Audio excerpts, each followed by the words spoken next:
I go to Uncle Ken's place out in BC and capture some rabbits, and then I bring them home and let them do their thing. And so I built different functional things for animals. And then, I'd always witness all the siblings. Dad had built tables for them once they got married, and then build cradles for the babies. And I never got any of that. So the last few years I've had Dad, I steal him for a few weeks and he comes down, and he's helped me around the house on all the projects. And that, I figured, makes up for all the cradles I didn't get. And when I was in dental school, I was able to get a job at the airport, and so I'd fly Mom and Dad to Florida for free, and fly ourselves up there, and we just kind of got in the routine of seeing them every year, because we were the black sheep that left the country, and so Julie was close enough. They'd come visit me and Julie at the same time, and it's done it every year since, almost. Mm-hmm. So, except for missions. Twice this year. Yeah. So, I'll save another one for later. When I was, I think I was probably about 10, our house in Hawk Crescent, we had a big deck on the side and a picnic table on the deck, which was just high enough for us to be able to climb up onto the roof of the house. And of course, we had our trampoline that we would jump off the roof of the house onto the trampoline. We thought this was quite thrilling. So we ended up getting a bunch of the neighbor kids over. We were jumping off the roof of the house onto our trampoline, which, nowadays is a lawsuit just waiting to happen. And this one particular day, it was my idea to get it all up and running.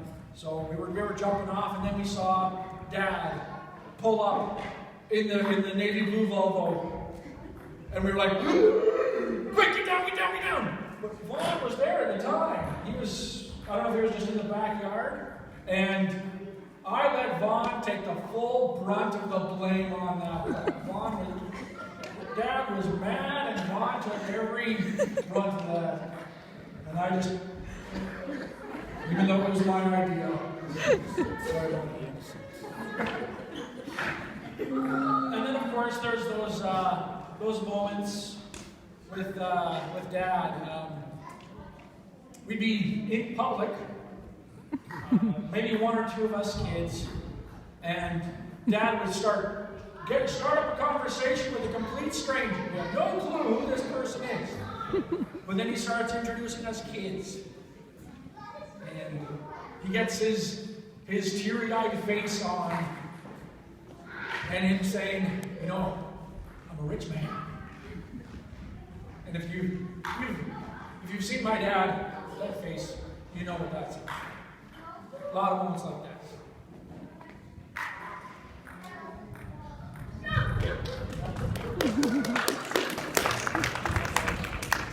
I developed many good skills as a child. One was scrubbing stucco. Scrubbing stucco. I was always excited for the end of the year when the garden would freeze over and we'd go find the leftover vegetables that were mushy, and for the down compost. find a tennis racket or a baseball bat and commence practice and see who could hit the house the most times. With rotten tomatoes and everything. And so I had my fun, and then I had to work afterwards. That's what it was. And then there's another time, Tim and I and a bunch of our friends, we decided we were going to go toilet papering one night. And Steve Melvin threw a soggy toilet paper wad at the window and alerted our victims. And so we had to make for a quick getaway into the alley, hop the fence, one of our mom and dad used to love people living with them and renting rooms, and they still do that to the missionaries now. But Orly Harris is from Calgary, and she was our getaway driver, and we cut it a little too close to the fence with the sliding door open, and it tore the door off the van. Sliding door. The sliding door.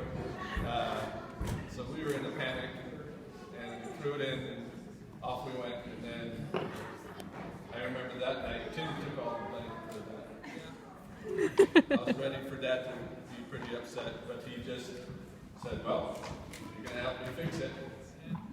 So the next few days, we were going to seminary, and everyone was looking at us funny because we sit in the back of the van with the door on our laps. So we had a day to fix it. Tim came in the house with a terrible sheepish look on his face, and I could tell there was something up. And he said, "Dad, yeah, you know the side door of the van? Yeah, it's in the van." "In the van? You mean it's not on the van?"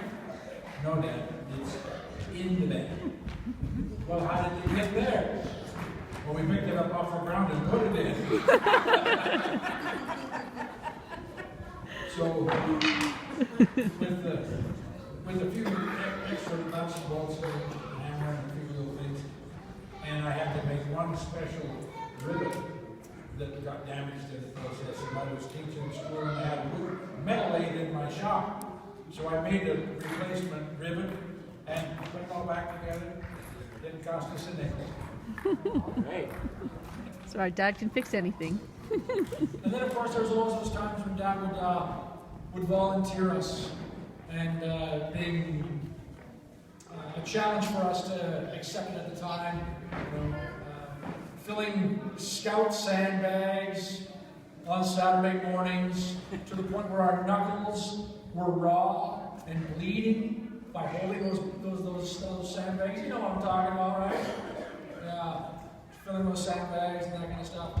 But the work ethic that both Mom and Dad have taught us has been astounding. And who were the beneficiaries of the sandbagging project? 1, 2, 3. Yes, The Boy Scouts. Boy Scouts.